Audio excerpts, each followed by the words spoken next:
So here we are at the York Community Centre on the Cove Head Road in the heart of Premier Wade McLaughlin's district. This area in particular is going to be affected by the school change policy that was announced here recently.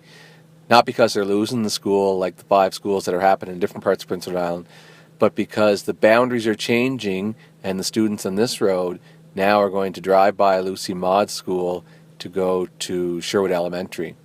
It's going to create a lot of havoc and change for some of the parents out here. There's a lot of families in this area who would have after school care for their children along this route, and a lot of that's going to change now with the zone changing. It's going to be a lot harder for students to get dropped off in the areas where they once did.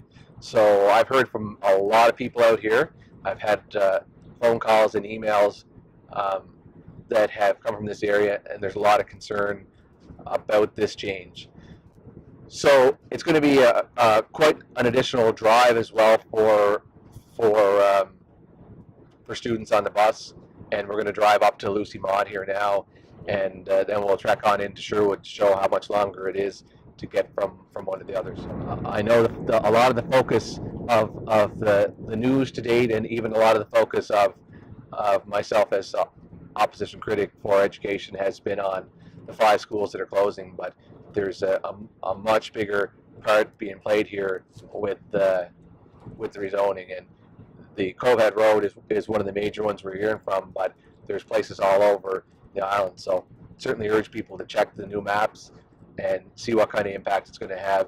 And I know I've heard from people in the St. Teresa's area that are switching zones, and I know out in the Little Pond area there's going to be some changes out there too. So this is happening right across Prince Edward Island, and it's well worth following up and come to these public meetings, because it's the public meetings where you're going to get to have your say. And these public meetings deal not just with school closures, but they're going to deal with these proposed boundary changes and having children on buses driving right by the schools that they currently go to. Okay, so here we are at Lucy Maud, and we're going to take a trip into Sherwood Elementary.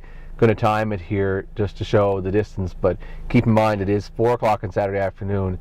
While students are traveling to school, they're going to be traveling in to Sherwood during rush hour.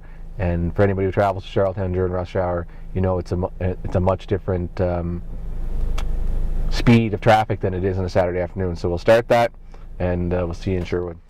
A lot of emails and a lot of phone calls are coming out of this particular area, but this stuff is happening. It's widespread right across Prince Edward Island. That's why it's important for people to come out to the public meetings. I know there's one starting on February 1st for the Charlottetown Family of Schools, and it's important to have your say. It's not just about school closures, this policy change. It's going to have a major impact as far as where children are going to school. Now, I also hear from people asking, will they be grandfathered? And certainly to my knowledge, there'll be no grandfathering. So if you're in grade 7, you're going into grade 8, and you're zoned for a different school, you're going to a different school.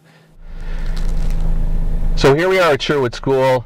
It's about 7 minutes and 45 seconds it took to get here on a Saturday afternoon in a car with little or no traffic. I mean, certainly didn't meet many cars and didn't get held up by any traffic. And for those of you who live on the north side and travel into Charlottetown every day on Route 2, you know the type of congestion that there is with the traffic coming in, and picture that in a school bus loaded with children coming in. So probably talking about adding 20 plus extra minutes onto the day of a 5-year-old who could be coming as far away as Stanhope already to go to school.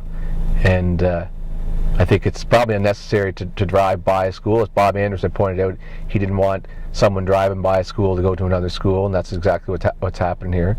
So we're very hopeful that for cases like this and many others, that we can finally hear from Premier McLaughlin